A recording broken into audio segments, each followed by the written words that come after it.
Krishna Krishna Hare Hare Hare Ram Ram Ram Hare. Thank you हरे।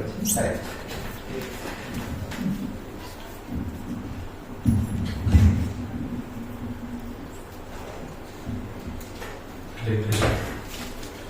जय श्री ओम ज्ञानतिमिरान्धस्य ज्ञानाञ्जनशलाकया चक्षुरुन्मिलितं येन तस्मै श्रीगुरवे नमः। श्रीचैतन्यमनोभीष्टं स्थापितं येन भूतले स्वयं रूपः कदा मह्यं ददाति स्वपदान्तिकम्। वन्देऽहं श्रीगुरो श्रीयुतपदकमलं श्रीगुरुन् वैष्णवांश्च। श्रीरूपं सक्रजातं सहगणरघुनाथान्वितं तं सजीवम् स्वावेतं सावधूतं परिजनसहितं कृष्णचैतन्यदेवम् श्रीराधा कृष्णपादान् सहगण ललिता श्रीविशाखान्वितांश्च। नमो विष्णुपदाय कृष्णप्रेष्ठाय भूतले श्रीमते भक्तिवेदान्त स्वामिनिति नामिने। नमस्ते सरस्वती देवे गौरवाणी प्रचारिणे निर्विशेष शून्यवादी पाश्चात्यदेशकारिणे। हे कृष्ण करुणा सिंधो दीनबन्धो जगत्पते गोपेश गोपिकान्त राधाकान्त नमस्तुते।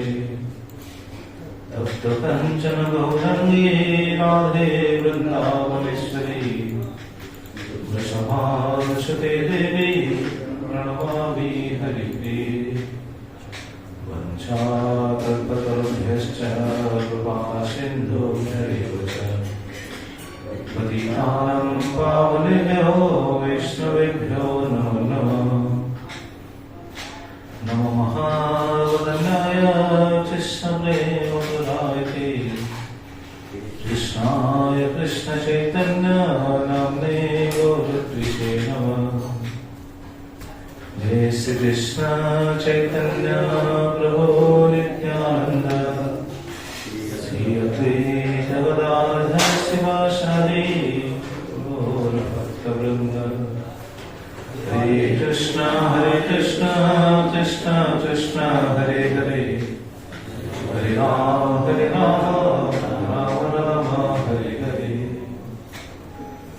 यं पेतं मपेतकृत्यं देवायन विरहकातराजुहाव पुत्रेति तन्मयतया तर्वोऽभिनेदोस् तं सर्वभूतहृदयेषु मुनिमानतोऽस्मि।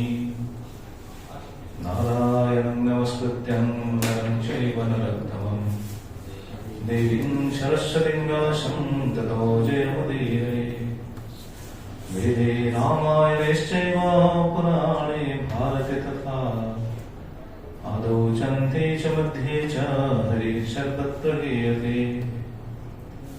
मूकं करोति वाचालं पङ्गुं लङ्घयते गिरिं यत्कृपास्त्वं वन्दे श्रीगुरो दिनतारिणे परमानन्दमाधव। ॐ नमो भगवते वासुदेवाय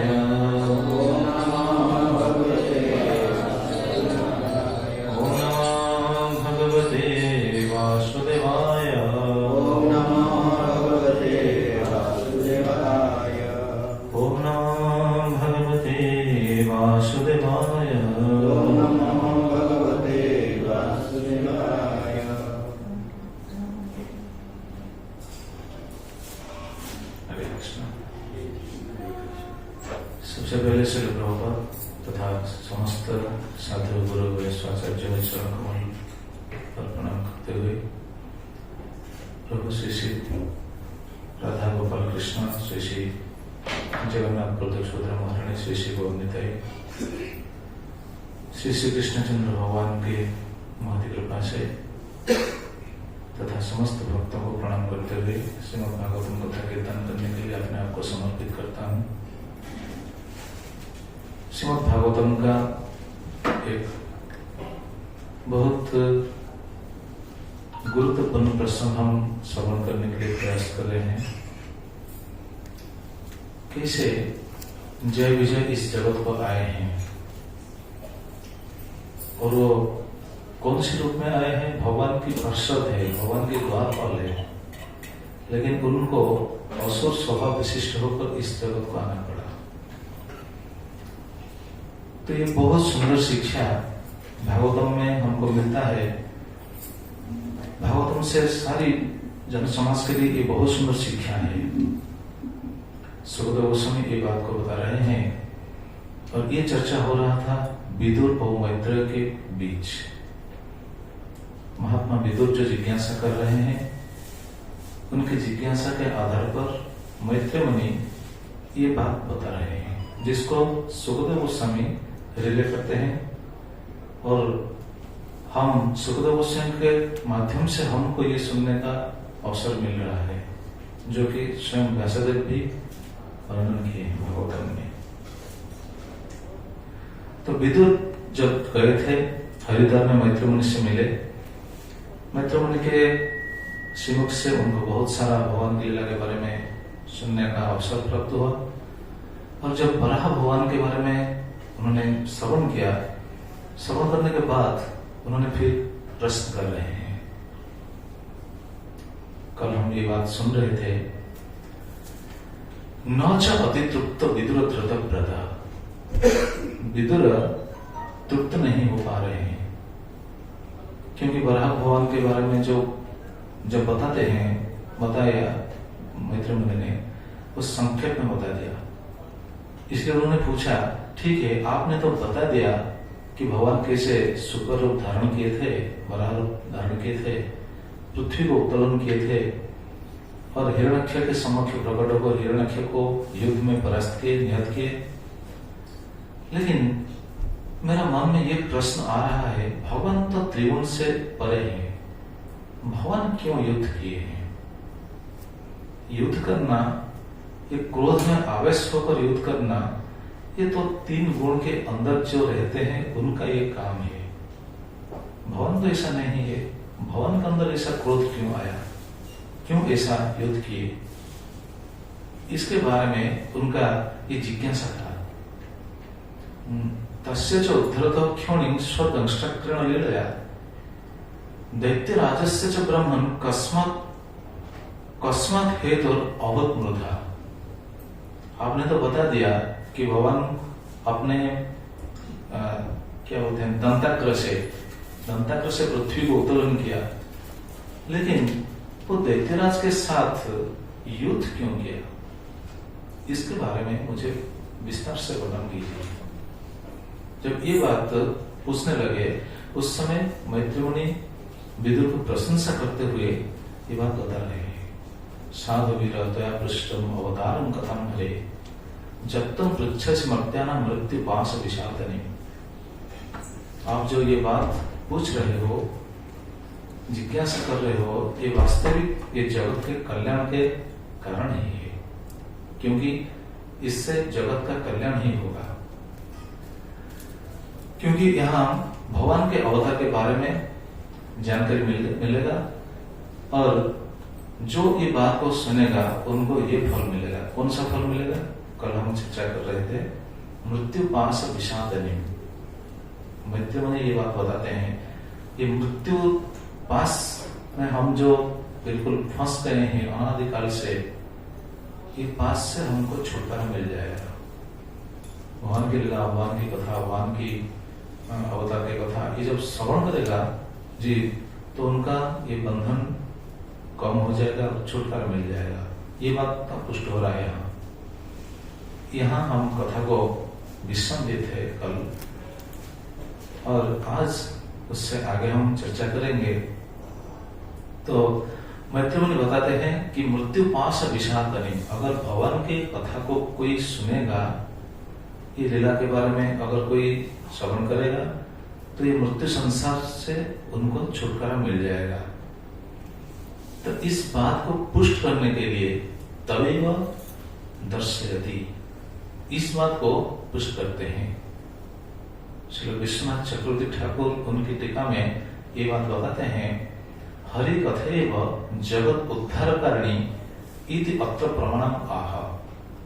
हरि कथा, भगवान की कथा जगत उद्धारकारिणी, ये जगत दुखालय है। हम जगत में जितना दिन रहेंगे बस दुख ही झेलने के लिए इधर आना पड़ता है। तो ये हरि कथा ही ये जगत से हमको छुटकारा दिलाएगा। जगत उद्धारिणी इति अत्र प्रमाणम आह, इसका प्रमाण वो बताते हैं। जैसे श्रीमद् भक्ति सिद्धांत सरस्वती ठाकुर प्रभुपाद महाराज वो बार बार ये बात को दोहरा रहे थे, जो कि प्रभुपाद के आध्यात्मिक गुरु है। वो ये बात बता रहे थे, इस जगत में सब कुछ सुलभ है, लेकिन एक चीज दुर्लभ है। वो क्या है? हाँ जी, वो है शुद्ध हरि कथा।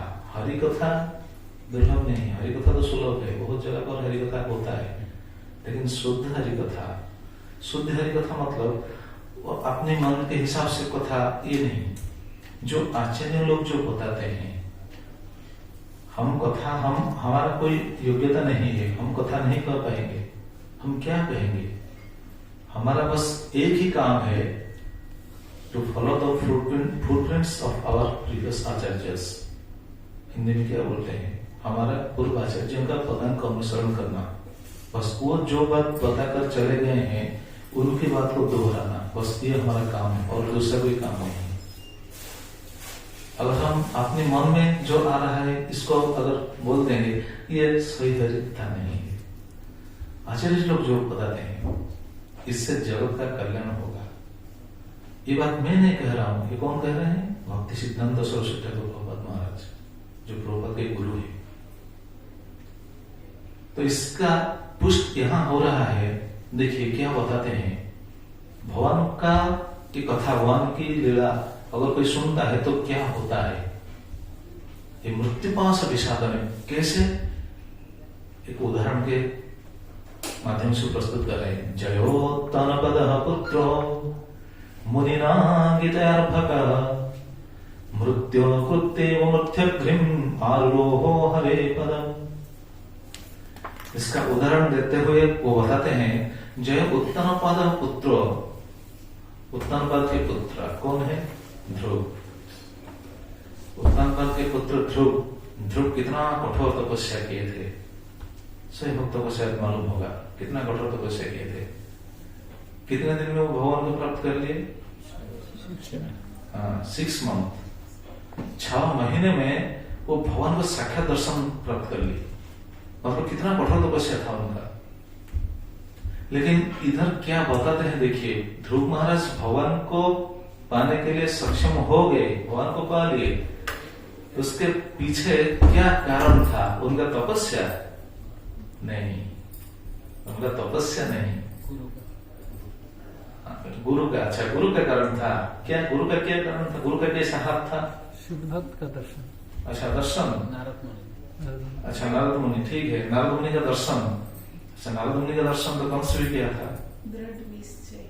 नारद मुनि का दर्शन तो हिरण्यकशिपु भी किया था। सतगुरु, सतगुरु, नारद मुनि सतगुरु नहीं है क्या? कंस के लिए भी तो वो गुरु ही थे ना। नहीं, शुद्ध हरि कथा, हरि कथा नारद मुनि के श्रीमुख से हरि कथा श्रवण किए थे ध्रुव। ये बात को यहां बताया गया है। जय उत्तनपद पुत्र मुनिना गीतार्भक। ध्रुव महाराज का कल्याण कैसे हुआ? हाँ, वो तो साधन किए, साधन करने के लिए साधन कार्य में उनको कौन लगाया? गुरु लगाया। गुरु कैसे लगाए? गुरु डायरेक्ट नहीं लगाए, गुरु उनको साधन कार्य में लगाने से पहले हरि के बारे में थोड़ा बताए। हरि कथा कीर्तन किए है ना, भगवान का रूप कैसा है, भगवान का बिल्कुल स्वयं का स्वरूप का वर्णन उन्होंने किया, कैसे साधन करना चाहिए, ये सब बात बताया। तो नारद का प्रवचन ध्रुव महाराज सही सही सही से श्रवण किया। मतलब हरि का रूप ऐसा है, हरि ऐसे है। ध्रुव महाराज आप देखिए, आप पढ़ेंगे तो आपको पता चल जाएगा, जब स्वाध्याय करेंगे पता चल जाएगा नारद मुनि ने ध्रुव महाराज को क्या बताया था। भगवान का रूप ऐसा है, भगवान को ऐसा चिंतन करना चाहिए। ध्रुव महाराज जो भगवान को सेवा कर रहे थे, 6 महीने में भगवान को पा लिए, लेकिन 6 महीने में उनका जो साधन चल रहा था, उनका जो तपस्या में उनका जो साधन चल रहा था, वो जो सेवा कर रहे थे, मानसिक सेवा कर रहे थे, मन में भगवान के स्वरूप को ध्यान करते थे कि नहीं? तो कौन सा स्वरूप को ध्यान करते थे? अगर हमको बताएगा, कोई बताएगा कि भगवान को ध्यान करो, कैसे ध्यान करेंगे? भगवान के स्वरूप के बारे में जानकारी हो तब तो ध्यान करेंगे ना। अगर भगवान के स्वरूप के बारे में बिल्कुल हमारा जानकारी नहीं है तो हम भगवान को कैसे ध्यान करेंगे? ध्रुव तो बहुत कम उम्र वाले थे ना, 5 साल का लड़का था। तो 5 साल का लड़का, उनका भगवान के बारे में थोड़ा ज्ञान है क्या? तो नारद मुनि ने उनको बताया था भगवान का स्वरूप ऐसा है। इसलिए ध्रुव महाराज जो चिंतन करते थे, मानसिक सेवा में जो वो सेवा कर रहे थे, वो भगवान के स्वरूप को ध्यान करते थे। भगवान ऐसे हैं, ऐसे हैं, ऐसे हैं, उनका ऐसा स्वरूप है। तो देखिए, भगवान के स्वरूप में, भगवान के श्री विग्रह में ध्रुव का मन जो स्थिर हो गया, कैसे हुआ? कथा श्रवण के माध्यम से। मतलब उनका कारण क्या था? कथा, हरि कथा। नारद मुनि के श्रीमुख से जो भगवान के कथा श्रवण किए थे, इसलिए वो साधन में दृढ़ हो पाए, सही तरह से वो साधन कर लिए। इस बात को यहां बताया गया है। जय उत्तनपद पुत्र मुनिना गीता अर्भक वो शिशु थे, 5 साल का शिशु थे, 5 साल का बालक थे। लेकिन मुनिना, जो मुनि ने बताया था, क्या बताया था? हरि के बारे में। इससे ध्रुव का कैसे कल्याण हुआ, इसके बारे में यहां बताया गया है। मृत्यु कृत्य मृध्यध्रिम आरोह हरे पदम। तो भगवान के कथा, हरि कथा कैसा पवित्र कारण है, इसके बारे में यहां बताया गया है। जया कथया मृत्यु मूर्धनि ध्रुवस्य अंतकाल ज्ञान हुआ। ध्रुव तो 6 महीने में तो भगवान के स्वरूप को तो दर्शन कर लिए थे।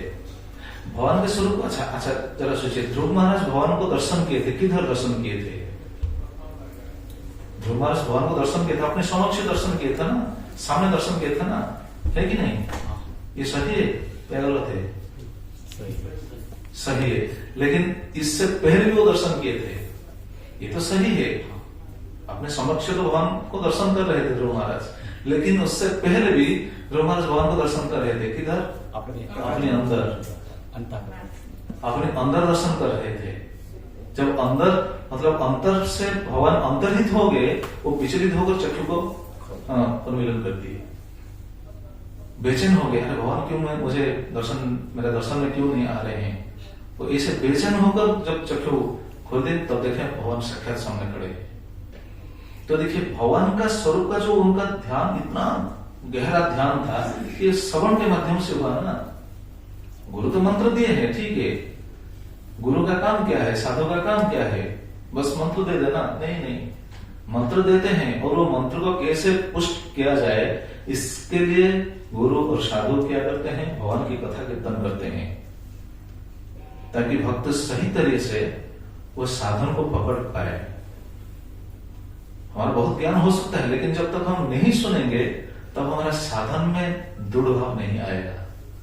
ये गौड़ी वैष्णव का सिद्धांत है, सुनना चाहिए। अभी तो मैं उड़ीसा में कथा करके आया हूं। चतुसनक नारद मुनि, ये नारद मुनि, देखिए नारद मुनि ध्रुव को ये बात बताए थे। नारद मुनि भी भगवान के श्रीमुख से कथा सुनते, भक्त के श्रीमुख से कथा सुनते थे। नारद मुनि कौन से भक्त से कथा सुनते थे? चतुसनक, 4 कुमार। नारद मुनि को सब ज्ञात है, सब कुछ मालूम है, फिर भी वो कथा सुनते थे। कहां से? चतुर्कुमार से। ब्रज के समय वो कथा सुन रहे थे। चतुर्कुमार को सब कुछ मालूम है, फिर भी वो भी कथा सुनते थे। किधर से? चतुर्कुमार किधर से कथा सुनते थे? शिव जी से। शिव जी को सब मालूम है, फिर भी वो भी कथा सुनते थे। तो देखिए, ये हमारा परंपरा है। मतलब कहने का तात्पर्य है, गौड़ीय वैष्णव का सिद्धांत ऐसा है, हम कोई भी जितना भी हम साधन कर सकें वो तो ठीक है, लेकिन हम कोई भी ऐसा दावी नहीं कर पाएंगे कि मुझे सब कुछ ज्ञात है, सब कुछ मालूम है। हाँ, हमारा साधन के बल पर हमको कुछ ज्ञात हो सकता है, लेकिन भगवान के स्वरूप को ज्ञात होना ये हमारा साधन का बल नहीं, ये कृपा का बल है, कृपा का बल है। हम इसलिए हमारा पंथा को क्या बोलते हैं? दो पंथा है ना, आरोह पंथा, अवरोह पंथा। हमारा पंथा क्या है मालूम है ना? कौन सी पंथा है हमारा? हाँ जी, ऊपर से नीचे। ऊपर से नीचे को क्या बोलते हैं? अवरोह पंथा। हमारा आरोह पंथा नहीं। आरोह पंथा मतलब अपनी क्षमता के अनुसार प्रयास करते हुए आगे बढ़ना, ये हमारा पंथ नहीं है। अपने हमारा क्या प्रयास हो सकता है? हम तो बिल्कुल बद्ध जीव है ना, 3 गुण के अंदर है हम, माया का जगड़ में है हम। माया हमारा कॉलम सुन रहे थे, जैसे मृत्यु पकड़ रहा है, पकड़ता है, माया भी हमको ऐसा पकड़ता है, पकड़ कर रखा है, पकड़ता नहीं, पकड़ कर रखा है। हम अपने प्रयास से कैसे ऊपर जाएंगे? इसलिए हमारा पंथा है अवरोह पंथा। तो देखिए, नारद मुनि से वो सुने थे, इसलिए ये बात बताते हैं। तो उनका साधन ऐसा था। और देखिए, नारद मुनि से सुने थे, सुनने के बाद साधन करके भगवान को दर्शन किए। अच्छा, दर्शन करने के बाद भी वो कभी भूल नहीं गए कि नारद मुनि ने ऐसा कहा था, मैंने तो भगवान को प्राप्त कर लिया, दर्शन कर लिया, बस गुरु का क्या काम है। नहीं, वो नारद मुनि की बात को ही स्मरण करते थे। 36,000 साल ध्रुव महाराज इस जगत पर शासन किए, निष्कंटक राज्य। ध्रुव महाराज का शासन अखंडित शासन है, उनका कोई शत्रु नहीं थे उस समय, उनका शरीर भी उनका शत्रु नहीं हुआ, उनका शरीर, उनका इंद्र कोई भी शिथिल नहीं हुआ। अच्छा, ध्रुवस्य अंतकाल ज्ञात्वा, जब ध्रुव महाराज 36,000 साल शासन करने के बाद जब वापस जाने का टाइम आ गया, ये समय को जानकर जदैव मृत्यु आगत, मृत्यु आ गई। मृत्यु एक देवी है मृत्यु आ गई ध्रुव महाराज। अच्छा, ध्रुव महाराज के लिए मृत्यु आ गई, लेकिन देखिए क्या बताया गया है, तदैव सुनंदादि भी विमानम आनीतम। उस समय नंद सुनंद उन्होंने भी विमान लेकर आए थे। अच्छा, ध्रुव महाराज मृत्युवरण किए थे क्या? नहीं, मृत्युदेवी आई थी। मृत्युदेवी क्यों आई थी? ध्रुव महाराज का समय समाप्त हो गया, मतलब इस जगत में जितना दिन तक उनका शासन था वो दिन तक खत्म हो गया, 36,000 साल। बाद में वो जब धाम को जाने के लिए उनका टाइम आ गया, भगवान ने विमान भेजा। हम देखते हैं ना, ध्रुव लोग आज भी देखते हैं आकाश में जो ध्रुव तारा दिखाई देता है। भगवान ध्रुव के पास आने से पहले वो लोग को क्रिएट कर आए थे, वो वैकुंठ जैसा ही लोग है। तो भगवान ने भेजा, नंद सुनंद को विमान देकर भेजा, जाओ ध्रुव को लेकर आओ। लेकिन देखिए कैसा ही बात, बहुत सुंदर सिद्धांत बताते हैं श्रीमद विश्वनाथ चक्रवर्ती ठाकुर। तदैव सुनंदादि भी विमानम आनीतम, सुनंदादि भी वो विमान लेकर आ गए, लेकिन भगवान सोच में पड़ गए, अरे ध्रुव तो छोटा लड़का है, विमान तो ऊपर है, ध्रुव कैसा चढ़ेगा ऊपर को? जैसे हमारा विमान आता है ना, फ्लाइट आता है, फ्लाइट में सीढ़ी है क्या?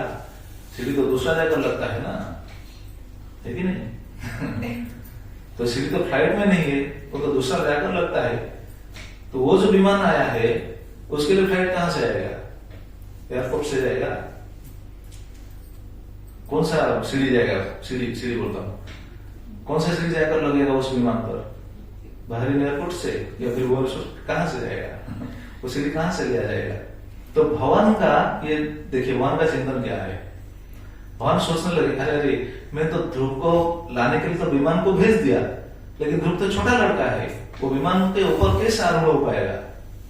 इसीलिए मृत्यु देवी को भेजा था बाबा। मृत्यु देवी इसलिए आई थी।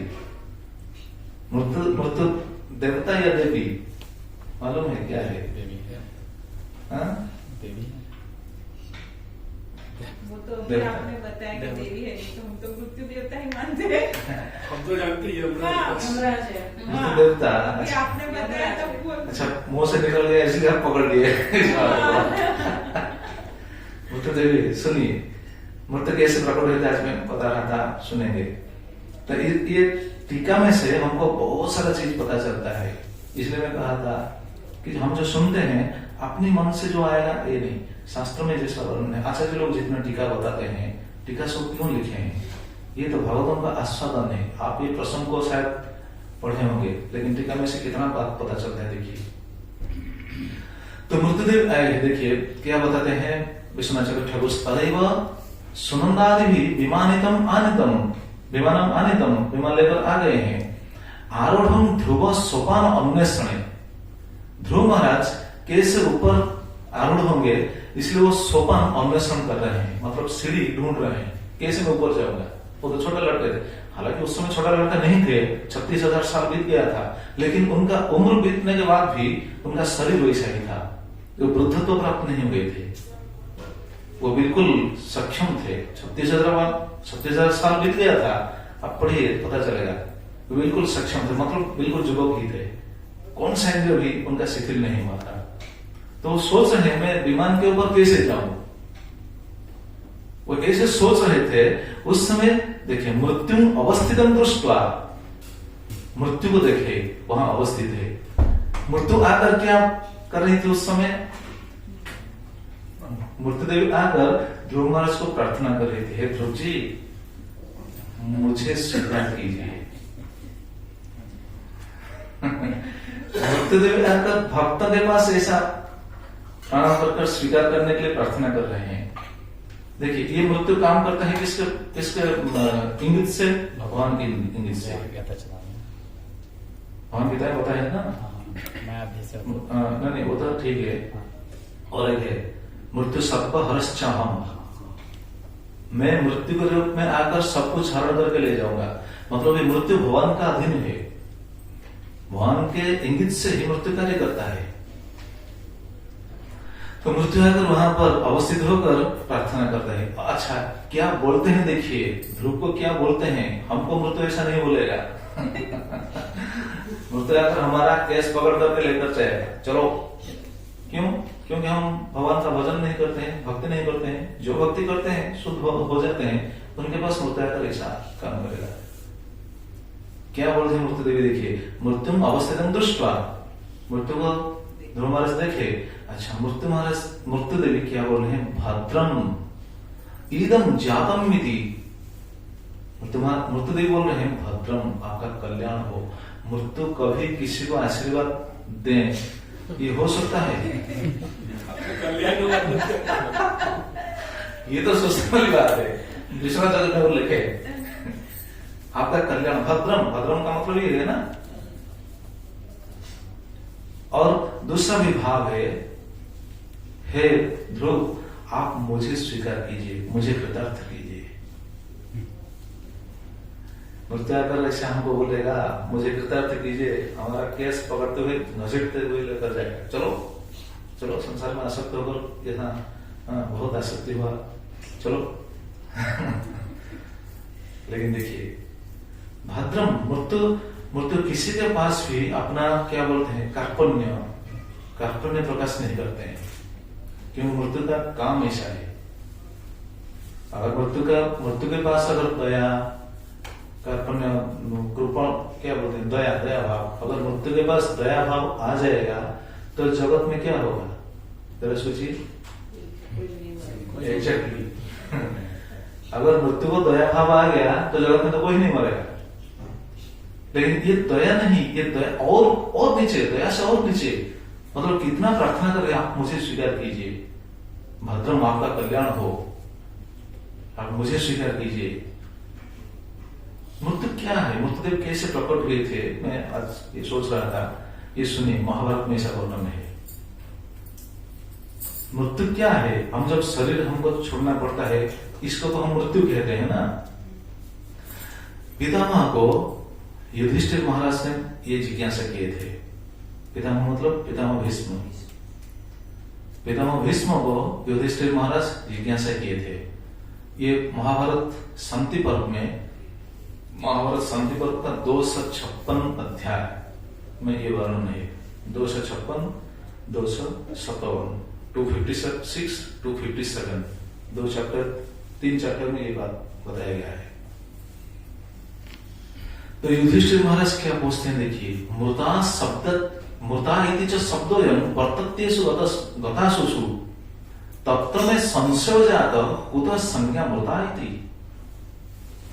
जब इधर एक प्राणी शरीर छोड़ देता है, छोड़कर चला जाता है, तो क्या बोलते हैं, वो मर गया, ऐसा बोलते हैं ना, वो मर गया।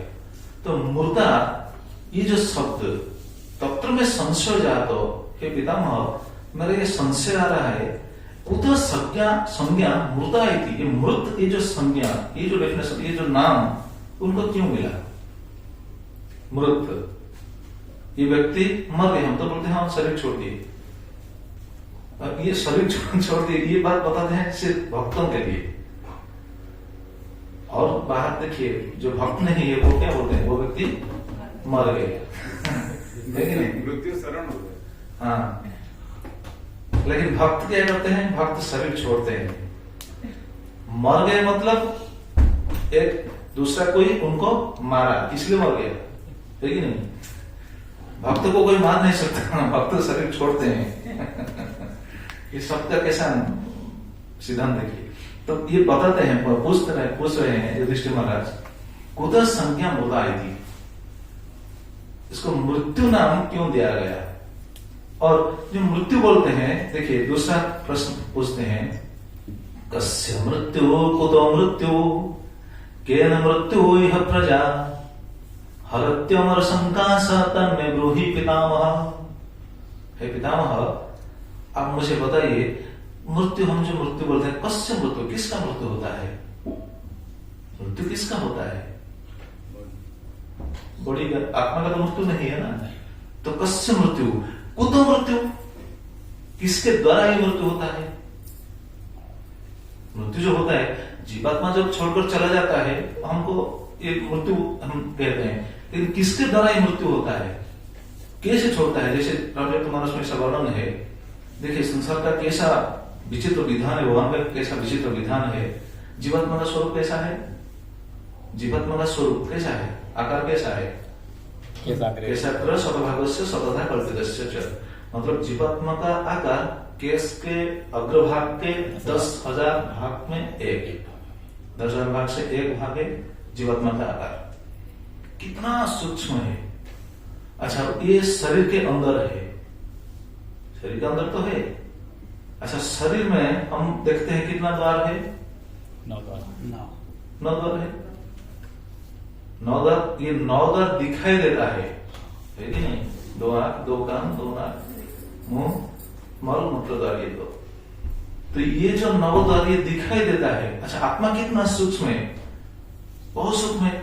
अच्छा, हमारा शरीर में ये 9 द्वार सिर्फ नहीं है, बहुत सारे द्वार है। कितने द्वार है? असंख्य, अनलिमिटेड, इन्फिनिट जब बोलते हैं इसको। कैसे? ये शरीर में देखिए हमारा छिद्र है कि नहीं? क्या अगर छिद्र नहीं है तो कैसे पसीना कैसे आता है? छिद्र है इसलिए तो आता है। हाँ, रोम छिद्र बोलते हैं। तो देखिए कितना छिद्र है, ऐसे मस्तक से भी पसीना आता है। तो शरीर में से सभी जगह पर पसीना आता है, मतलब कितना छिद्र है शरीर में, ये छिद्र दिखाई नहीं देता।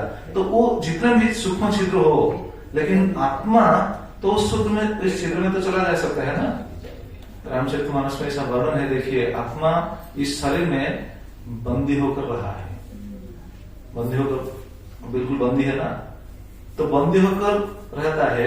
फिर एक दिन आता है वो छोड़कर चला जाता है। तो ये जो रहता है और छोड़कर चला जाता है, इसके ऊपर किसका हाथ तो है ना, कौन इसको निकालता है? ये पूछ रहे हैं। कुतो मृत्यु मतलब किसके द्वारा ये मृत्यु होता है? और केन मृत्यु इह प्रजा, क्यों ऐसा मृत्यु होता है? कोई तो मरना नहीं चाहता है, मरने के लिए कोई उत्सुक होता है क्या? ये भी मरते हैं।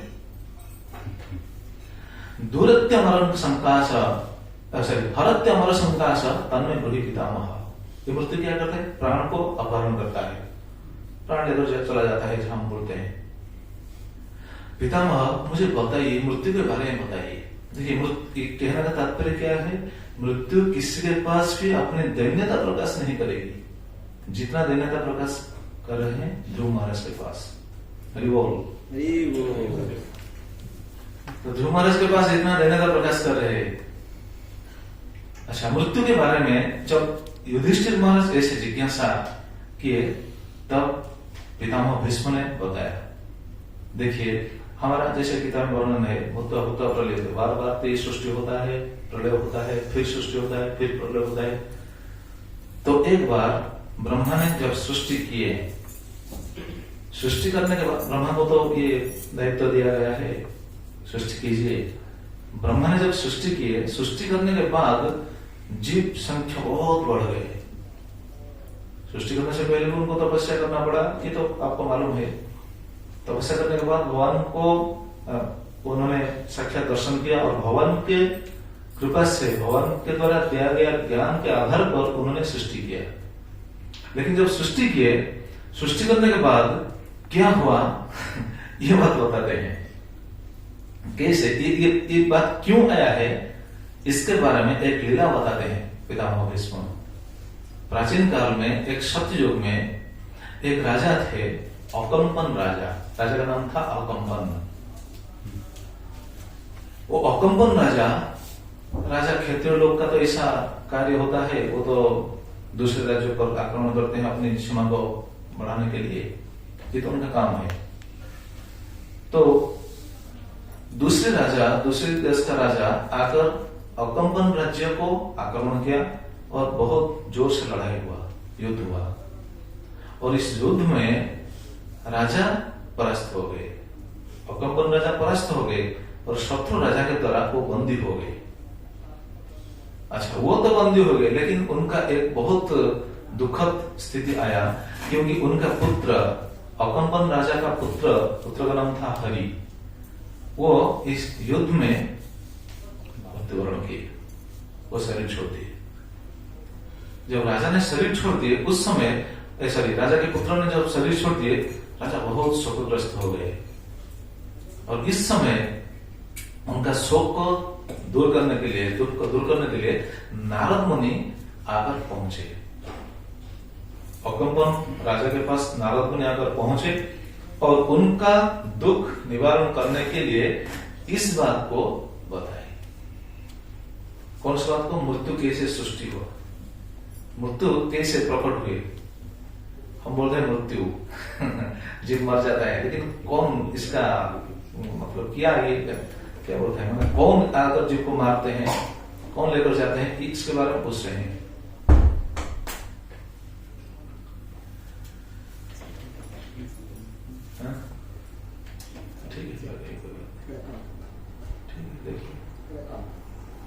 नहीं, मेरा कोई दिक्कत नहीं, आपके लिए मेरा कोई प्रॉब्लम नहीं, ठीक है। तो जब नारद ने इस बात को बता रहे हैं, ये बात को पुष्ट कर रहे हैं। ब्रह्मा जी जब सृष्टि किए हैं उस समय जीव बार बार सृष्टि होते हुए चले गए, मतलब सृष्टि होते हुए बढ़ते रहे। तो इससे ये पता चलता है कि उस समय मृत्यु नहीं था, जो जीव प्रकट हुए थे वो बस बढ़ रहे थे। ऐसा स्थिति आ गया, ब्रह्मांड में जगह नहीं मिला, सृष्टि ऐसा हो गया, विष्णु देव बताते हैं, सृष्टि ऐसा हो गया बिल्कुल जगह नहीं मिला। मतलब जैसे हम बोलते हैं ना, उड़िया में बोलते हैं ना, सूर्य को कोई जगह नहीं, हिंदी में क्या बोलते हैं, वही वही तो ठीक है, हिंदी में वैसा कहावत है। तो ऐसा स्थिति हो गया, सरसों डालने के लिए कोई इधर जगह नहीं मिला, इतना सृष्टि इतना विस्तार हो गया। सृष्टि में देखिए कितना जीव है, 84 लाख जीव है ना, सब जीव अगर बढ़ते जाएंगे तो कैसा होगा स्थिति। तो इस वर्णन ऐसा आता है कि ऐसा हो गया कि सारे जीव अपने क्या बोलते हैं, जो ब्रेथ लेने के लिए, निश्वास लेने के लिए भी सक्षम नहीं हो पाए, इतना बढ़ गए जीव। जरा सोचिए, अगर ऐसा हो गया आजकल, अगर ऐसा हो जाएगा क्या होगा, जरा सोचिए, बहुत बड़ा समस्या होगा ना। तो उस समय ब्रह्मा जी सोच में पड़ गए, अब क्या किया जाए। तो ये सोचते हुए ब्रह्मा जी ने क्या किया मालूम है? ब्रह्मा जी क्रोध प्रकाश करके ब्रह्मा जी के रोष से क्रोधाग्नि प्रकट हुए और रोषाग्नि से सर्वत्र दग्धीभूत होने लगे।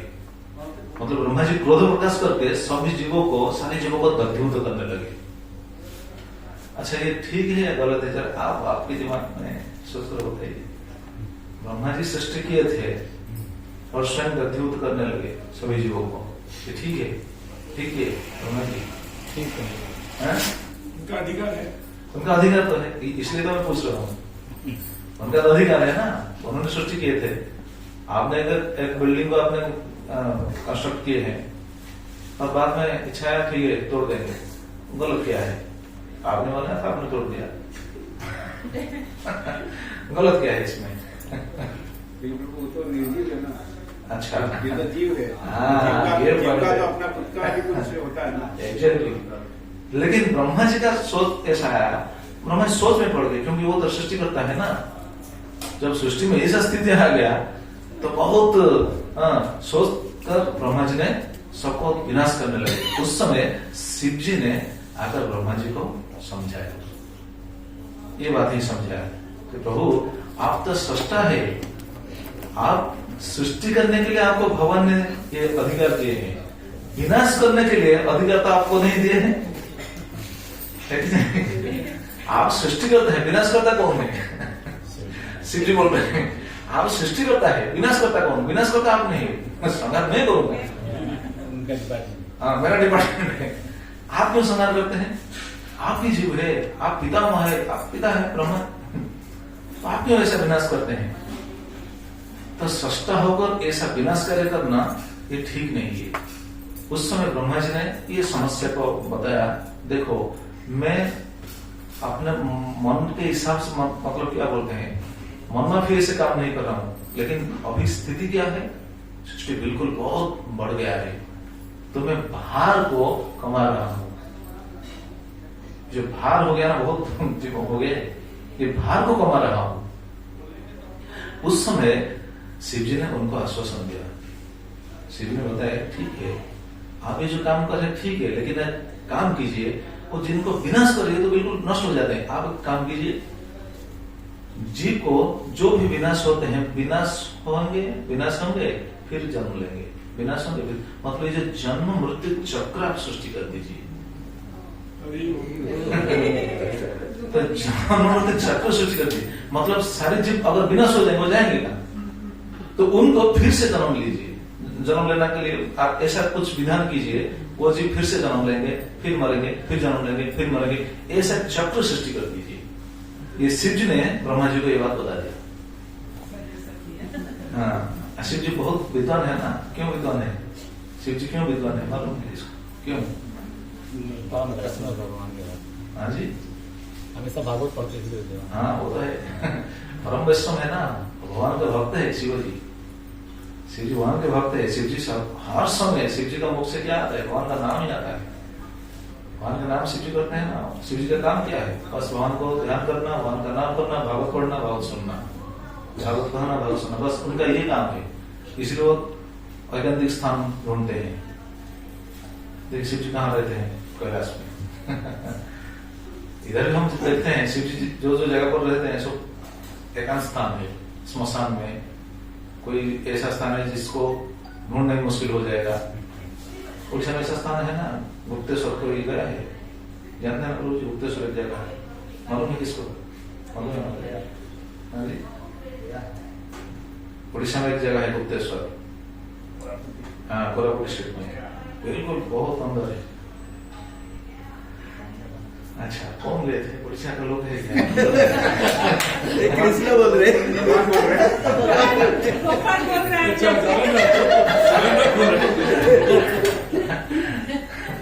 अच्छा, अंदर बोल रहे, ठीक है।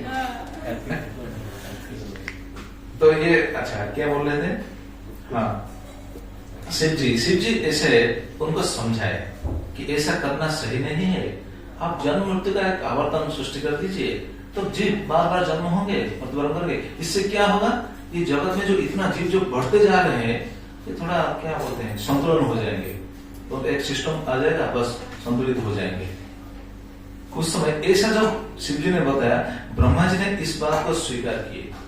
जब इस बात को स्वीकार किए, स्वीकार करते हुए ही उनके शरीर से एक नारी प्रकट हो गई। जब ब्रह्मा जी ये बात को स्वीकार कर लिए, उस समय उनके शरीर से एक नारी प्रकट हो गई।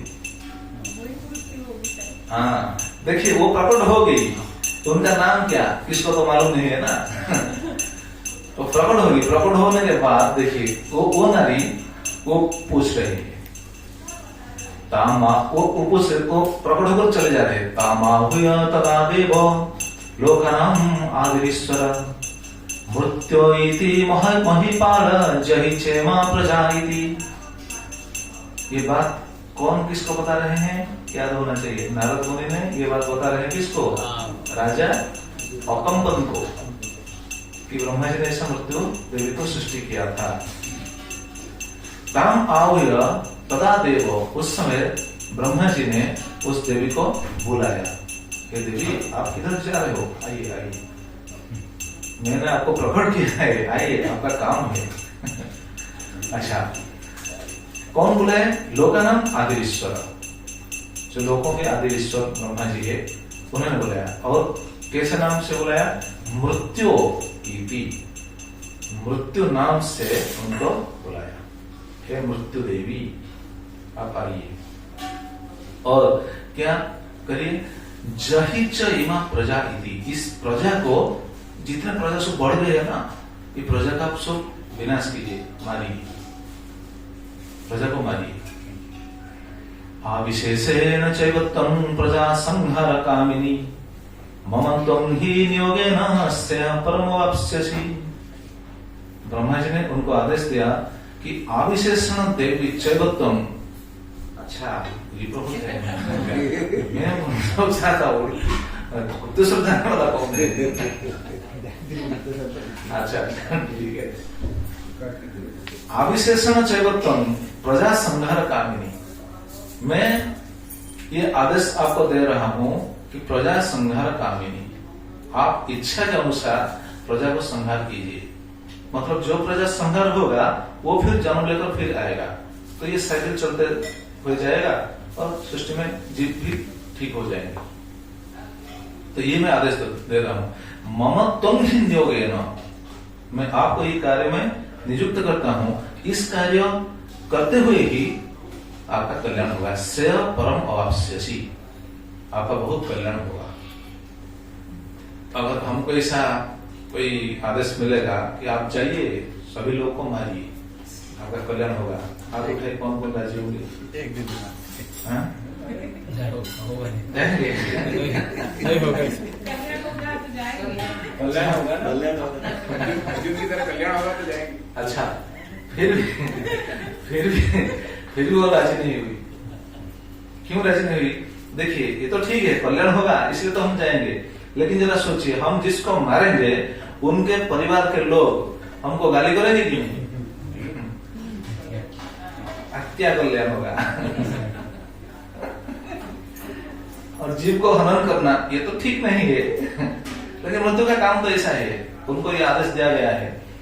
तो ये मृत्यु देवी उस समय बहुत रोने लगी, बोला नहीं नहीं मैं ये काम नहीं करूंगी, मैं ये काम नहीं करूंगी। जब मृत्यु देवी रोने लगी, पितामह भीष्म बता रहे हैं, मृत्यु देवी जब रोने लगी, उनका आंसू जैसे नीचे न गिर जाए, वैसे ब्रह्मा जी ने हाथ लेकर उनके आंसू को पकड़ लिए, क्योंकि अगर वो रोते हुए अगर मतलब ये काम तो नहीं होगा ना, तो कोई तो नहीं मरेगा। और उनको आश्वासन दिया, लेकिन मृत्यु देवी चिंतित होगी, दुखी होगी, क्योंकि वो दया है ना, दुखी हो गए और चिंतित हो गए। क्यों, बहुत 2-3 अध्याय में है, क्योंकि मुझे सभी जीव मुझे निंदा करेंगे। आज भी होता है ना, आज भी होता नहीं, अगर कोई असमय मृत्युवरण करता है तो लोग क्या बोलते हैं, मृत्यु देवता को निंदा करते हैं।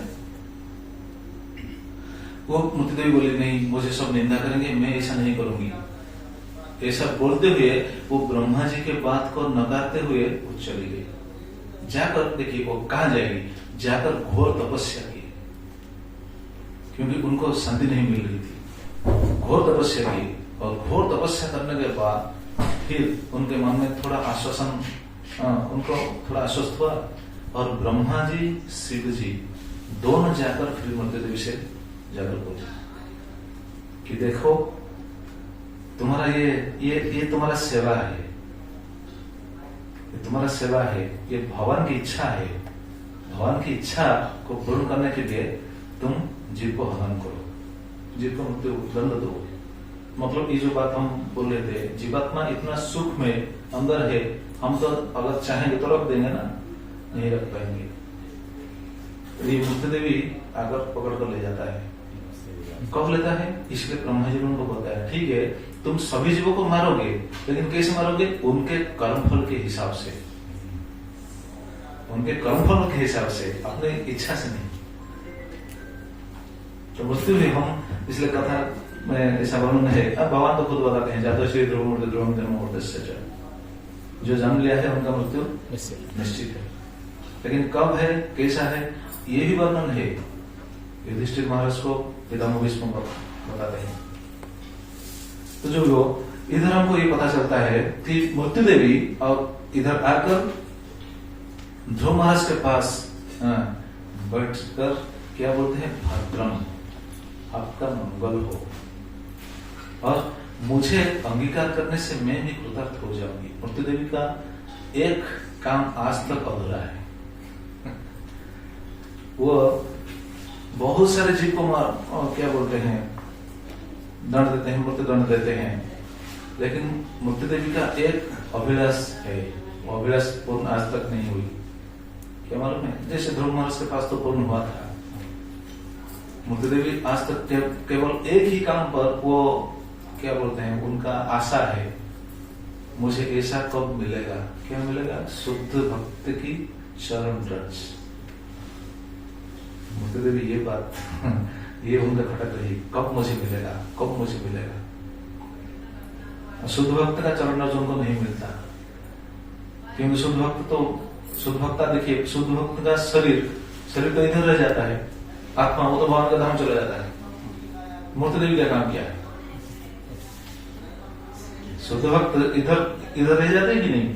हम तो बोलते हैं ना, शुद्ध भक्तों को क्या बोलते हैं, शुद्ध भक्त का शरीर को हम क्या दाह करते हैं? नहीं, समाधि देते हैं। मतलब शरीर को इधर हम रख देते हैं और उनका आत्मा तो भगवान का धाम तो चला जाता है। तो मृत्यु देवी शुद्ध भक्त की चरण रस के लिए तरसती है, लेकिन एक बार मिला था जो महाराज का चरण रस। तो इसे ये बताते हैं, भद्रम इदम जातम विधि तस्यैव मूर्ध्नि पदं दत्वा, उनके मस्तक को सीढ़ी बनाते हुए उनके मस्तक के ऊपर पद स्थापन करके ध्रुव महाराज सीढ़ी बनाकर विमान को आरूढ़ हुए। कैसा आरूढ़ बताते हैं, शरीरम अत्यक्तैव विमानम आरोह्य विष्णु पदं जगाम इति। शरीरम अत्यक्तैव, शरीर को छोड़ते मतलब छोड़े नहीं, स्व शरीर में मृत्यु देवी के ऊपर मस्तक के ऊपर पद रखकर चढ़ गए विमान। कहने का तात्पर्य क्या है? तात्पर्य यह है कि भगवान की कथा कैसे जगत उद्धार करनी है। जय उत्तान पद पुत्र मुनिना गीतार्भक मृत्यु प्रत्येव मूर्धन्ग्रीम आरोह हरे पदम। तो भगवान की कथा को श्रवण करते हुए ध्रुव महाराज का ऐसा स्थिति हुआ, मतलब वो भगवान को सीधा प्राप्त हो गए। अथापि इतिहास स्वयं श्रुतो में वर्णितः पुरा ब्रह्मणा देवदेवेन देवानां अनुपृच्छताम्। हे विदुर, आपने अभी जो प्रश्न किए हैं कि ये क्यों भगवान युद्ध किए थे, इसके बारे में एक बार प्रश्न भी किए थे। देवदेवेन देवानां अनुपृच्छताम्। पूर्व काल में बहुत पहले देवानाम सभी देवता देवदेवेन मतलब ब्रह्मा को भी इसके बारे में एक बार पूछ रहे थे। तो ब्रह्मा जी ने ये बात बताया था। देखिए हमारा ये क्या सिद्धांत मिलता है हमको, गौड़ीय वैष्णव का सिद्धांत क्या देखिए, मैत्र मुनि अभी जो बात बताने के लिए जा रहे हैं वो अपने मन से नहीं बताएंगे, वो भी बताते हैं मैं ये बात सुना है। कहां से? ब्रह्मा के मुख से। देवता लोग ब्रह्मा जी से पूछ रहे थे, एक बार ब्रह्मा जी ने ये बात उनको बताया था। मतलब ब्रह्मा जी जिस समय इस बात को बता रहे थे उस समय उस पंक्ति में, उस गोष्ठी में मैत्री मुनि प्रेजेंट थे। ब्रह्मा जी के श्रीमुख से उनको ये बात श्रवण करने का सौभाग्य मिला था, इसलिए ये बात वो बताते हैं। कौन सी बात? ये जो युद्ध लीला, हिरण्यकशिपु और हिरण्यक्ष जगत हुआ है और भगवान उनके साथ क्यों युद्ध किए, इसके बारे में। तो ये जब पूछ रहे हैं, देखिए अभी बताते हैं, श्रीपाद सिद्धोर स्वामी बताते हैं उनकी टीका में, देव प्रश्न प्रस्तावाय प्रथमं हिरण्याक्ष हिरण्यकशिपु उत्पत्ति प्रसंगम आह। ये देव प्रश्न प्रस्तावाय, देवता लोग जो प्रश्न पूछे, इससे प्रथमं पहले हिरण्याक्ष हिरण्यकशिपु उत्पत्ति प्रसंगम आह। हिरण्याक्ष और हिरण्यकशिपु कैसे उत्पत्ति, कैसे इस जगत में प्रकट हुए, इस बात को पहले बताएंगे। इससे अच्छा, इससे क्या फायदा क्या है? फायदा ये है, हिरण्यकशिपु और हिरण्याक्ष का जन्म प्रसंग अगर हम सुनेंगे, फायदा क्या है? फायदा क्या है मालूम है? क्योंकि हिरण्यकशिपु से कौन आया? प्रहलाद आया कि नहीं? तो हिरण्यकशिपु के माध्यम से शुद्ध भक्त का भी इस जगत का नाम हुआ, इसलिए ये भी जगत उद्धारकारी है। मतलब भगवान की बात जैसा शुद्ध है, भगवान के भक्तों का बात भी वैसा ही शुद्ध है। तो शुद्ध भक्त महाजन, द्वादश महाजन ने एक प्रहलाद के बात को इधर भी हमको सुनने के लिए अवसर मिलेगा। प्रहलाद प्रकट नहीं हुए, अभी तो ये दोनों प्रकट नहीं हुए। प्रहलाद कहाँ प्रकट हुए? बहुत आगे प्रकट होंगे, लेकिन प्रहलाद प्रकट होंगे, कैसा होंगे उसके बारे में वो बता देंगे। तो ये लीला कैसा है अभी बताते हैं। दिति दक्षिणी खत्त मारीचं कश्यपं गतिम् अपत्य कामाचकमे संध्यायां हृत्स्यार्दिता। दिति दक्षिणी खत्त मारीचं कश्यपं पतिम्। दक्षिणी दक्ष के बहुत पुत्री, बहुत कन्या थे। कितने कन्या थे दक्ष के? माता जी मालूम? दक्ष के कितने कन्या थे? बहुत कन्या थे, 60 कन्या थे। अच्छा, दक्ष के कन्या एक थे दिति, ख्यात है विदुर।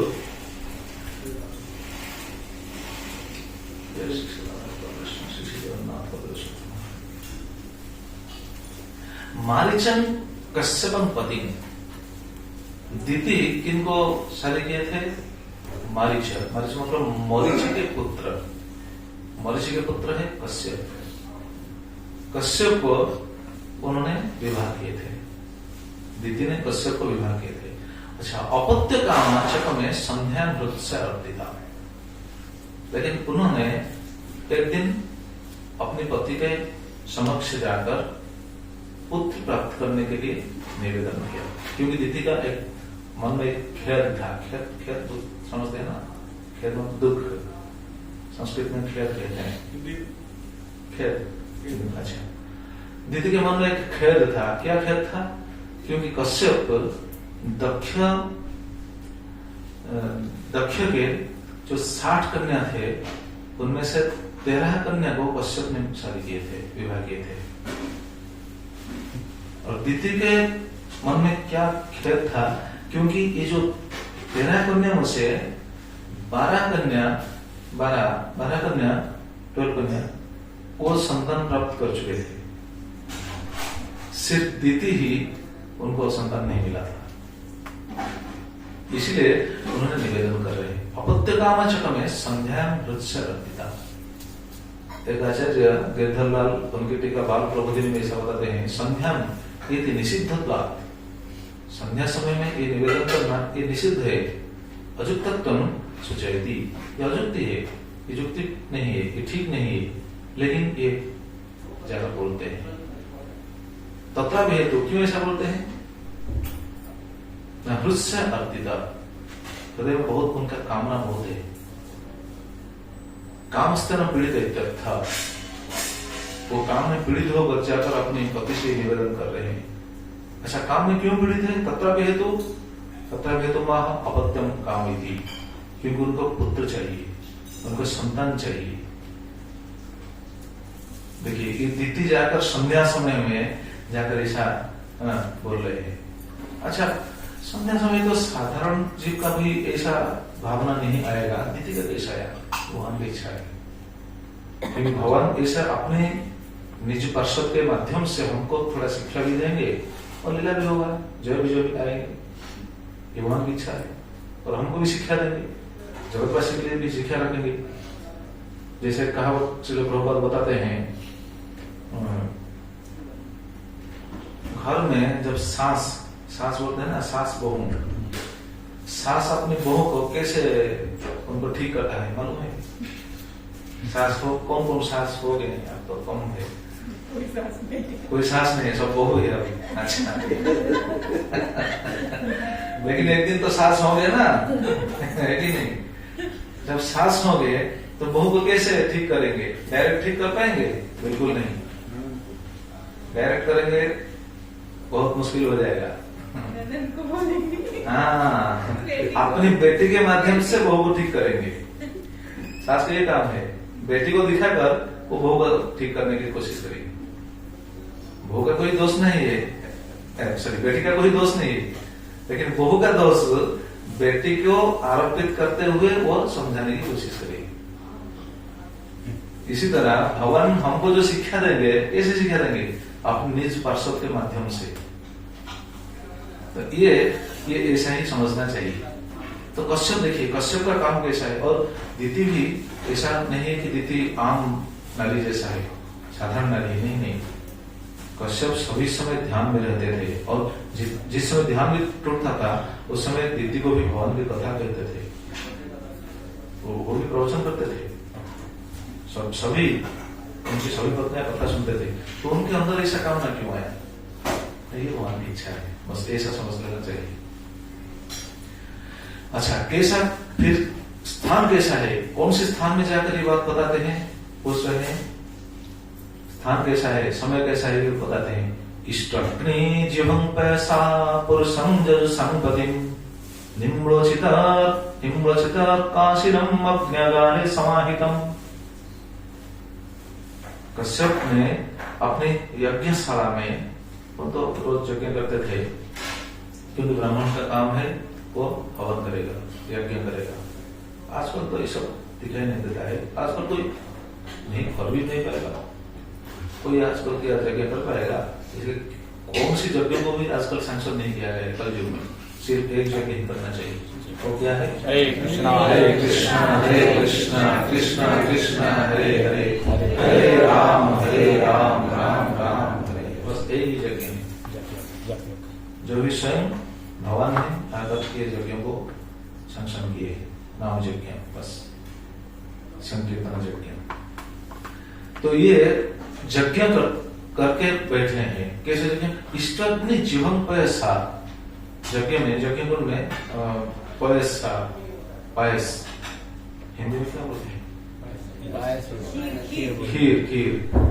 खीर लेकर, जैसे यज्ञ में हवन करते हैं, वो खीर में यज्ञ में हवन किए। और यज्ञों में अग्नि, जैसे अग्नि को बोलते हैं भगवान, अग्नि के मुख से ग्रहण करते हैं। भगवान ब्राह्मण के मुख से ग्रहण करते हैं, अग्नि के मुख से ग्रहण करते हैं। तो ये हवन कर वो बताया गया है। इष्टग्नि जिह्वपय पुरुषं जजसं पतिम्। यज्ञ में हवन करने के बाद वो उनके यज्ञशाला में ही बैठे हैं। और समय कैसा है? निम्रोचितं अर्कासीनम्। उस समय सूर्य अस्त हो रहे हैं, निम्रोचित सूर्य अस्त हो रहे हैं। अग्निगारे समाहितम, तो अग्नि के समीप, अग्निगार जो जिस जगह पर वो यज्ञ का हवन का जो कुंड था, उस जगह पर ही वो बैठे थे। उस समय जाकर वो पहुंच गई। कौन? दीदी। विष्णु चक्रधर बताते हैं, देखिए, काम पीड़िता अतः संध्या में, तत्रापि अग्निहोत्रशालायां, समय क्या है? संध्या। स्थान कैसा है? अग्निशाला, मतलब जहां यज्ञ हो रहा था। ये सब स्थान पर अग्निशाला, भगवान के मंदिर, भगवान के स्थान, ये इस जगह पर ये काम चर्चा नहीं होना चाहिए।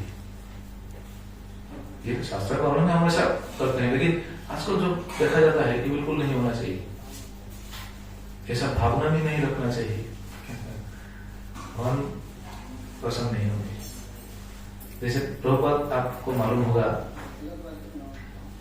वृंदावन में मंदिर में, आप वृंदावन कौन गए हैं? कौन कौन गए हैं? अच्छा, गए हैं। वृंदावन इस्कॉन मंदिर में पहले प्रभुपाद देखे, एक जैसे इधर तो नहीं, हमारा भारत में देखते हैं बहुत सारा मंदिर है, मंदिर में सब गर्त है जिधर सब कबूतर रहते हैं, है ना, कबूतर रहते हैं। तो वृंदावन में पहले ऐसा था, कुछ गर्त था, तो कबूतर आकर वहां बैठते थे। प्रभुपाद ने जब देखा, अभी भी है, हाँ अभी भी है, नहीं उस समय कुछ गर्त था।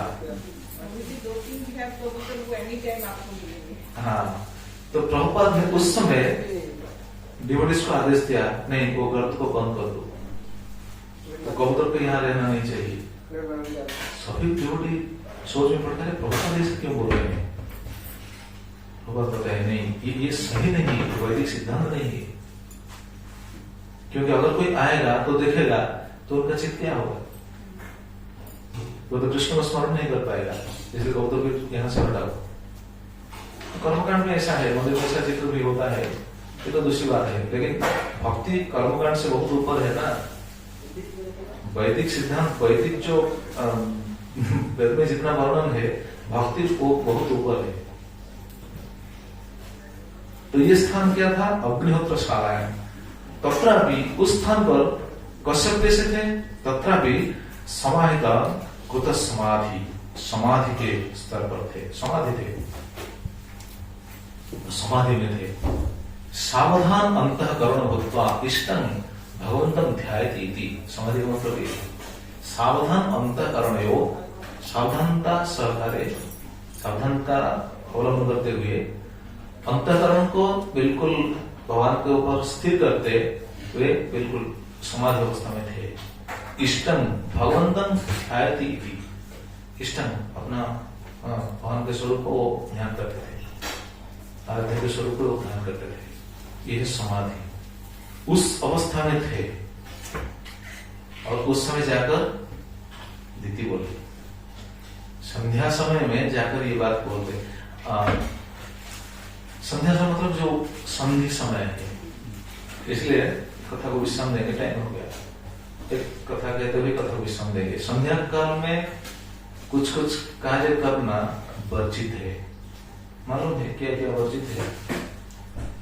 संध्या समय में बहुत सारी चीज। हाँ जी, सोना, खाना। अच्छा, और क्या?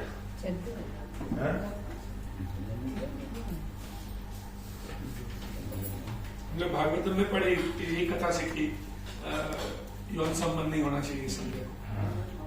शास्त्र ऐसा वर्णन है, संध्या काले तो संप्रप्ते चतुष्कर्मणि वर्जेत। संध्या काल तो संप्रप्ते चतुष्कर्मणि वर्जेत, 4 काम वर्जित है। शास्त्र में ऐसा वर्णन है। आहारं मैथुनं निद्रा स्वाध्यायं च विशेषतः, विशेष भाव से ये 4 कार्य वर्जित है। वैसे तो बहुत सारे कार्य वर्जित है, जैसे संध्या समय में तेल मर्दन करना ये वर्जित है। संध्या समय में केश प्रसादन करना ये वर्जित है। संध्या समय में घर में झाड़ू लगाना ये वर्जित है, मालूम है शायद। क्यों झाड़ू लगाना वर्जित है ऐसा कहा जाता है? क्यों वर्जित है? हाँ जी, लक्ष्मी। अच्छा, सही बात है, संध्या काल में सब वर्जित है। तो विशेषतः 4 कार्य वर्जित है। 4 कार्य क्या क्या है? आहारम, मैथुनम, निद्रा, स्वाध्याय। विशेषतः अच्छा, अगर कोई करेगा ये 4 करे तो क्या होगा, क्या गलत होगा, क्या फल है, इसके बारे में बताया गया है। आहारे जायते व्याधि गर्भदुष्टि च मैथुने निद्रया हरते लक्ष्मी स्वाध्याये मरणं ध्रुवम्। ये 4 करेगा फल ये है। आहारे जायते व्याधि, और शाम काल में संध्या में अगर कोई भोजन करे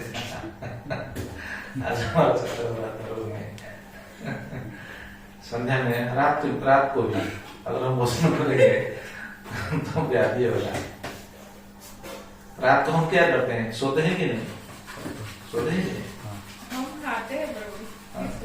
हाँ, वो तो मैं सुनने के लिए बोल रहा था, पूछ रहा था। हम सोते हैं, सोने का मतलब क्या, हम विश्राम लेते हैं ना, रेस्ट लेते हैं ना। रेस्ट लेना मतलब क्या, सभी इंद्रियों को रेस्ट लेते हैं, लेना चाहिए सभी इंद्रियों। जब हम भोजन करते हैं वो तो भीतर तो काम चालू रहता है ना, उनका रेस्ट, उनको तो रेस्ट मिला, उनको तो रेस्ट नहीं मिला। संध्या समय में खास करके, ठीक है हम रात को जैसे हम प्रसाद भी लेंगे, ठीक है, कभी कभी कहते हैं, वो तो सही बात है, ठीक है, लेकिन साइंस भी बोलता है, मेडिकल साइंस भी बोलते हैं, आपको मालूम हो शायद, मेडिकल साइंस क्या कहता है, रात को सोते समय पेट उधर हल्का होना चाहिए, ना के बराबर खाना चाहिए। हाँ जी, ना के बराबर खाना चाहिए। हाँ, सोते समय उधर बिल्कुल खाली होना चाहिए। पानी ले सकते हैं, दूध ले सकते हैं, दूध थोड़ा सा, इतना नहीं, दूध बस पिएंगे 2 लीटर पी देंगे। दूध लेंगे, ठीक है 2 लीटर दूध लेंगे, ऐसे भी नहीं, थोड़ा सा लेना है। थोड़ा बहुत बताते हैं 2 संगल, 2 संगल, इसे हमारा मंदिर में भी दूध मिलता है, 2 संगल बस। 10 का 200 से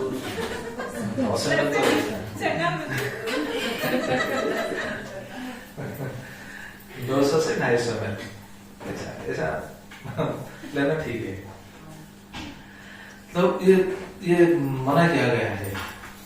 आहार जायते, खास करके संध्या समय में। संध्या मतलब किस समय को बताते हैं मालूम है? संध्या मतलब जो दिन, जो संधि समय, मिडिल टाइम, जो एग्जैक्ट पॉइंट मतलब मनुष्य ने बताया गया है। एक मनुष्य का श्लोक है, मनुष्य का दूसरा श्लोक भी है। संध्या मतलब जब दिन का अंतिम हो रहा है, रात का आगमन हो रहा है, उस समय ये संध्या समय। संध्या समय, हाँ जी, कितना टाइम? 3 संध्या तो हाँ, वो मतलब जितना समय, वो दिन जाता होगा, रात आता होगा, वो जो समय कम से कम पहले 15 मिनट, बाद में 15 मिनट, कम से कम आधा घंटा, वो समय नहीं खाना। हाँ, वो समय। रात को तो नहीं खाना, मेडिकल साइंस तो बोलता है रात को भी नहीं खाना चाहिए। लेकिन संध्या समय, ये जो बताया गया है, ये संध्या संधि समय, संधि में नहीं खाएंगे, रात को ही खाएंगे। ठीक है, खाएंगे, कोई बात नहीं। लेकिन मेडिकल साइंस में बताता है कि रात को भी खाना नहीं चाहिए। ठीक है, कम से कम संध्या समय में ये कार्य नहीं करना चाहिए। आहार जाते, आप देखिए, आहार जाते व्याधि, बाहर अगर देखेंगे, इधर तो पता नहीं है कि नहीं, भारत में जाइए संध्या समय को आप देखेंगे, जितना सब ठेला, चाट, हाँ जी, उसी टाइम करेगा, उसी टाइम ही मिलेगा, बस लोग जाकर खाते हैं। खाइए, कोई बात नहीं, खाइए, मेडिकल जाइए, हमारा डिपार्टमेंट। तो संध्या काल में आहार को नहीं लेना चाहिए। संधि समय में आहार जायते व्याधि गर्भदुष्टि जो मैथुन अगर सहवास करेंगे संध्या समय को, तो वो जो संधि समय, तो क्या होगा, गर्भदुष्टि, मतलब गर्भ में दुष्ट संतान आएगा, आएंगे, हिरण सूर्य ने क्या आएंगे। वो आएंगे तो इसलिए कैसा दुष्ट सभी को मालूम है। अच्छा, निद्रा हरते लक्ष्मी, शाम को संधि समय में सोना नहीं चाहिए। अगर कोई सोता है तो लक्ष्मी चले जाएंगे, लक्ष्मी प्रसन्न नहीं होंगे। उसी उसी की वजह से नहीं सोते हो। हाँ, सभी लोगों का ऐसा सोचना है लक्ष्मी हमारा घर को आते रहे, बस कभी जाते नहीं रहे, आते रहे। इसलिए भारत में ऐसा देखा गया है, भारत में जो अगहन महीना हिंदी में अगहन भी बोलते हैं ना, मार्गशीर्ष महीना में लक्ष्मी पूजा होता है। मैं प्रोग्राम में वहां बोल रहा था, सभी लोगों का कैसा सोच है देखिए, वो बिल्कुल रास्ते से पदचिन्ह को बस ऐसा स्टिकर मारते हुए बस लाकर ऐसा लाएंगे, लक्ष्मी देवी आप इधर से आइए, आकर हमारा अलमीरा में बस वो बस लाकर अलमीरा के पास रख देंगे। अच्छा, कभी भी कोई भी नहीं देखा होगा कि लक्ष्मी देवी जाने के लिए पदचिन्ह थे, कोई बताता है? कोई ऐसा देखा था? नहीं, सभी चाहते लक्ष्मी हमारे घर को आए। हाँ जी, नारायण के बच्चे नारायण का बच्चे अगर नारायण को पकड़ लेंगे तो लक्ष्मी तो खुद आएंगे। लक्ष्मी किधर जाएगी? नारायण जिधर है वो तो जाएगी ना। तो संध्या समय में अगर सोएंगे निद्रायण हरते लक्ष्मी और स्वाध्याय मरणं ध्रुवम्। स्वाध्याय मतलब जो कोई अगर पढ़ेगा, स्वाध्याय करेगा तो मरण मतलब मर जाएगा। नहीं, मरण मतलब जैसे ये हमको समझना चाहिए कि ये जो ज्ञान, वो जो स्वाध्याय में जो ज्ञान आहरण करेंगे वो ज्ञान उनको कोई फल नहीं देगा। तो ये धार्मिक पुस्तक भी नहीं पढ़ सकते? नहीं, इसलिए संध्या समय में एक कार्य ही करना चाहिए, कीर्तन। हरे कृष्णा कृष्णा कृष्णा हरे हरे, हरे राम राम राम हरे। श्रवण कर सकते हैं? हाँ, श्रवण कर सकते हैं, लेकिन प्रभुपाद तो ये बताते हैं, इसलिए देखिए हमारा जो संध्या में आरती होता है, इधर तो टाइम नहीं है, इसलिए आपको तो लेट में होता है, लेकिन ज्यादातर संध्या समय में आरती होता है। ठीक क्या बोलते हैं, जो संधि समय में आरती होता है, कीर्तन होता है। जो मैं अभी न्यू जर्सी में था, वो माता जी अंडमान जस्ट कल 4 बज रहे थे उस टाइम, उधर ही पूरा आरती वही समय टाइमिंग की। मैं आके बताया घर में, बोलते नहीं वो सही नहीं है। लेकिन आप आज क्लियर किया। संधि समय में कीर्तन की प्रभुपाद बताते हैं, नहीं प्रभुपाद ये बताते हैं, संधि समय में बस कीर्तन ही प्रशस्त है, तो इस कीर्तन करना चाहिए, इसलिए हमारा जो संध्या आरती होता है कीर्तन होता है। लेकिन गाँव में तो भागवत पढ़ता है। हाँ जी, गाँव में भागवत पढ़ते हैं। हाँ नहीं, गांव में पढ़ते हैं, लेकिन संधि समय में नहीं, आरती के बाद पढ़ते हैं। संध्या आरती के बाद पढ़ते हैं। जो भागवत टुंगी है, भागवत टुंगी में जो भागवत पढ़ते हैं संध्या के बाद पढ़ते हैं, बात सब कुछ कर सकते हैं। लेकिन ये दीदी इस शाम को संधि समय में आकर उन्होंने जस्ट यज्ञों को संपन्न करते हुए और यहाँ क्या बोलते हैं समाधि में स्थित थे, उस समय आकर पहुंच गई। अगर क्या बोली हम कल चर्चा करेंगे। हरे कृष्णा कृष्णा कृष्णा हरे हरे, हरे राम राम राम हरे। संधि काल 15 मिनट्स होते थे दोनों साइड। हाँ, दोनों साइड 15 मिनट। मैं ऐसे बोलते हैं, ऐसे कोई लिखा नहीं है। कितना मतलब मिनिमम पालन करना चाहिए? हाँ, लिखा तो नहीं है किधर, मैं जस्ट इमेजिन करते हुए